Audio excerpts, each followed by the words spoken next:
Maayong adlaw kaninyong tanan, mga kahigalaan o mga kaigsuonan diha sa Luzon, Visayas o Mindanao. Ilabi na diha sa atong mga kaigsuonan sa Masbate. Maayong buntag kaninyong tanan o atong mga kaigsuonan diha sa Cebu, sa Davao o sa diha sa Cavite o sa Pangasinan, Ilocos o nagkalain-lain pang mga dapit sa Pilipinas o ginaot sa punta nga kining atong tulumanon makaabot usab didto sa laing nasod pinaagi ning atong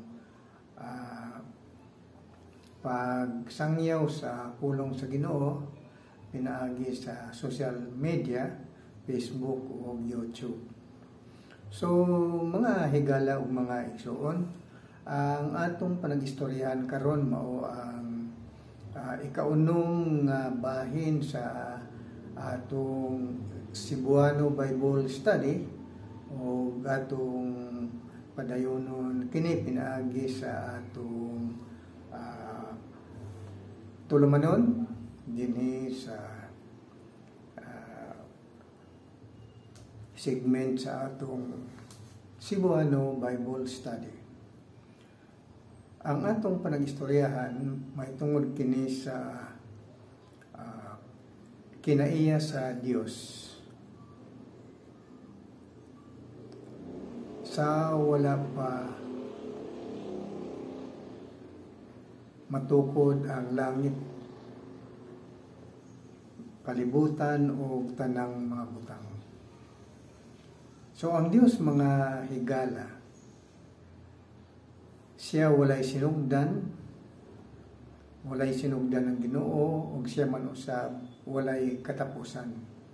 God has no beginning and has no ending. He is an everlasting God. So wala siya sinugdanan, wala usab siya ay katapusan. So ang Dios matud pa sa Salmo kapitulo 90 bersikulo 2, sa wala pa patunghaa ang kabukiran kun ang yuta ug kalibutan nga imong gihimo gikan sa walay sinugdan ngadto sa walay katapusan, ikaw mao ang Dios sa gihapon. Sa ato pa diha na ang Dios o ang Dios ang iyang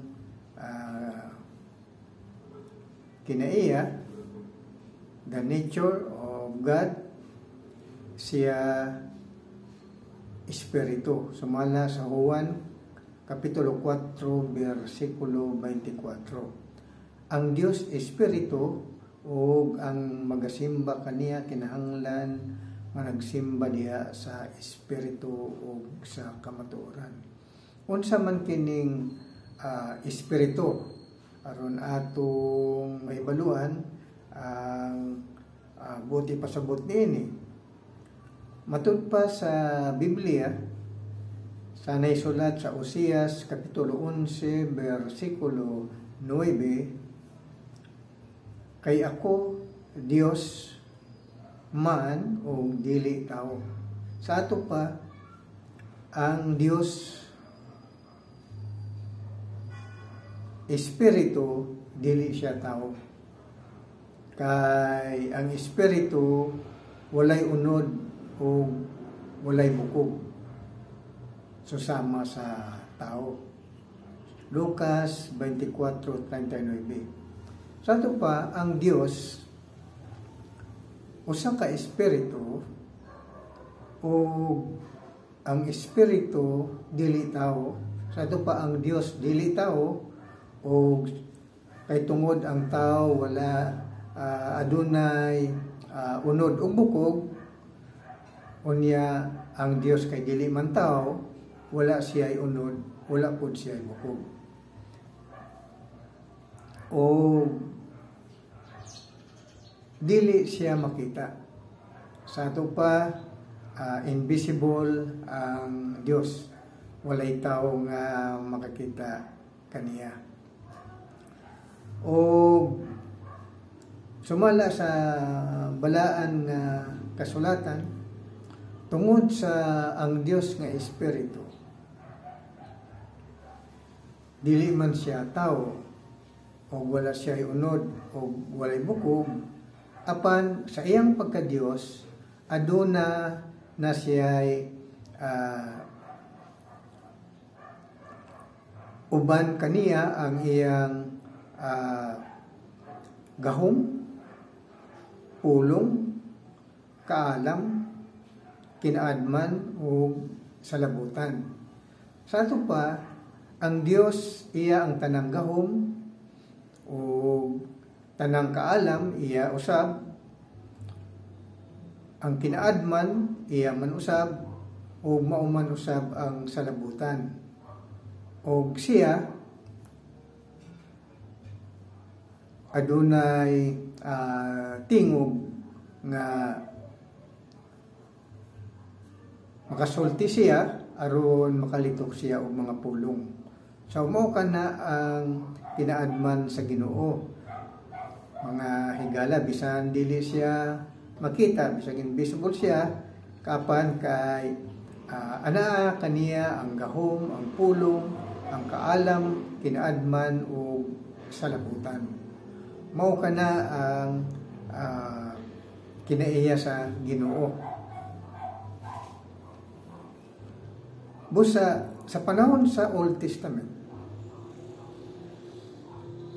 ang Ginoo nagpaila siya kang Moises o sa iyang pagpaila kang Moises sa Deuteronomio Kapitulo 4, versikulo 12, og misulti si Jehova matod pa ni Moises, kaninyo gikan sa taliwala sa kalayo.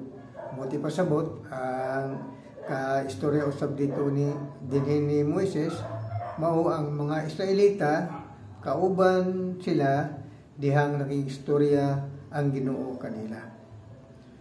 Matud pa, hidunggan ninyo ang tingog sa mga pulong, apan kamo wala makakita og dagway, nakadungog lamang kamo og tingog.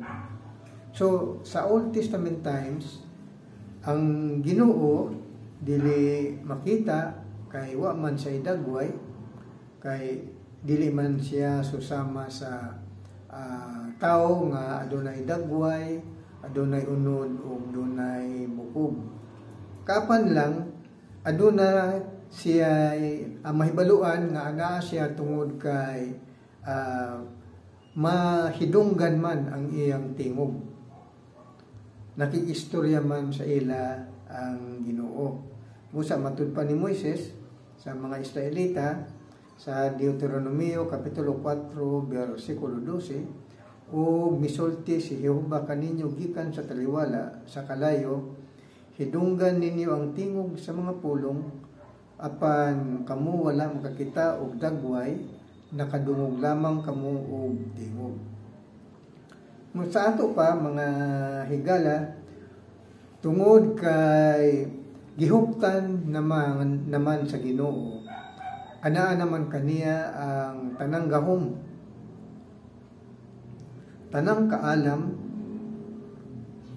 tanang kinaadman o salabutan, busa pinaagi sa iyang mga pulong, gahom, kaalam, kinaadman o salabutan, maoy mga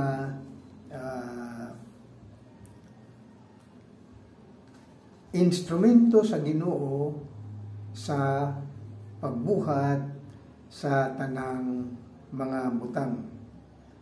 Sa ato pa, ang pagsugod sa Ginoo sa pagbuhat sa langit, sa yuta ug tanang mga butang, mao ang paglitok sa iyang pulong. Sa Sa Juan Kapitulo 1, sa sinugdan mauna ang pulong, ug ang pulong uban sa Dios, ug Dios ang pulong. Nga sa ato pa ang Dios nga makagahom sa tanan, kaubanan niya ang iyang pulong. Mamon usab, kauban usab niya ang iyang kaalam. So, sa sinugdan, uban sa Dios ang pulong, Juan Kapitulo 1, versikulo 1. O uban sab kaniya ang iyang kaalam. Proverbio Kapitulo 8, versikulo 12 o 22. Mauman usab, uban usab kaniya ang iyang gahom. Roma Kapitulo 1, versikulo 20. O tungod niini mga higala, ang pulong sa Ginoo, ang iyang gahom, kinaadman ug salabutan, maoy gihimong instrumento sa Ginoo sa pagbuhat sa tanang mga butang. So unang gibuhat sa Ginoo aron kahimo siya o tanang mga butang sa pagbuhat sa langit, yuta o tanang mga butang maoy iyang gihimo sa sinugdan, mao ang paglitok sa mga pulong. Busa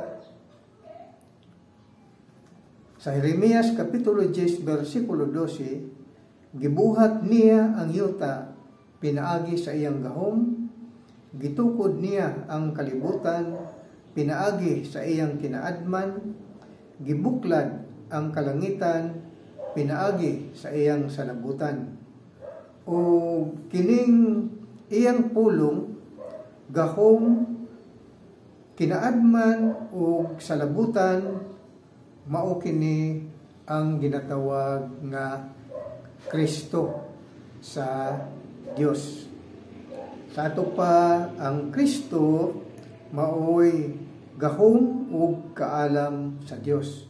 Unang Korinto Kapitulo 1, versikulo 24. Sa ato pa mga higala, ang Kristo kauban na sa Dios sa sinugdan. Apan ang Kristo dili pa sa dagway nga tao, kay sa panahon sa Old Testament wala pa may dagway ang Dios, kay siya espiritu man. Kapan lang tungod kay ang iyang kinaiya aduna naman siya gahom, kinaadman, pulong, kaalam ug salabutan, ginatawag sa Biblia nga kining gahom, kinaadman ug salabutan ug ang pulong sa Ginoo mao ang ginatawag nga Kristo. Matud pa ni Apostol San Pablo. O pinaagi niining tanan, gihimo sa Dios ang kalibutan, ang langit, ang yuta ug ang tanang mga butang. Busa mga higala, dinhi nato mahibaluan na ang Dios di ay walay sinugdan. Gikan sa walay sinugdan ngadto sa walay katapusan, siya Dios na. O sa iyang pagka-Dios, siya, kung sa English pa, siya omnipotent, buti pa sabot makagagahom sa tanan, iya ang tanang gahom. Omniscient, sa ato pa, iya ang tanang kinaadman, kaalam o tanang salabutan. o omnipresent ang Ginoo bisan asa siya o God is everywhere. O mahitungod diini mga higala, dinhi nato maila nga ang Dios iya nang kauban ang iyang Kristo. Apan ang Kristo dili pa sa kinaiyang tawhanon, kundili ang iyang Kristo mao ang iyang gahom, mao ang iyang kinaadman, ug mao ang iyang salabutan.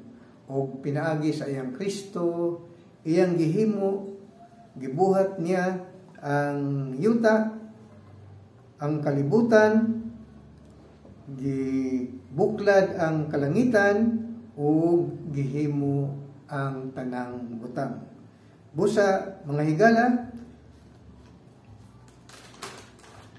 mao kini ang atong ikaunom nga bahin sa atong Cebuano Bible Study, o atong naila dinhi nga sa Old Testament times ang Kristo sa Ginoo mao ang iyang gahom, kinaadman o salabutan. Maayong adlaw kaninyong tanan, kini ang inyong kabos nga magwawali, Pastor Absalon Rabadon Jr., taga Masbate, Philippines. Praise God, Hallelujah, Amen and Amen.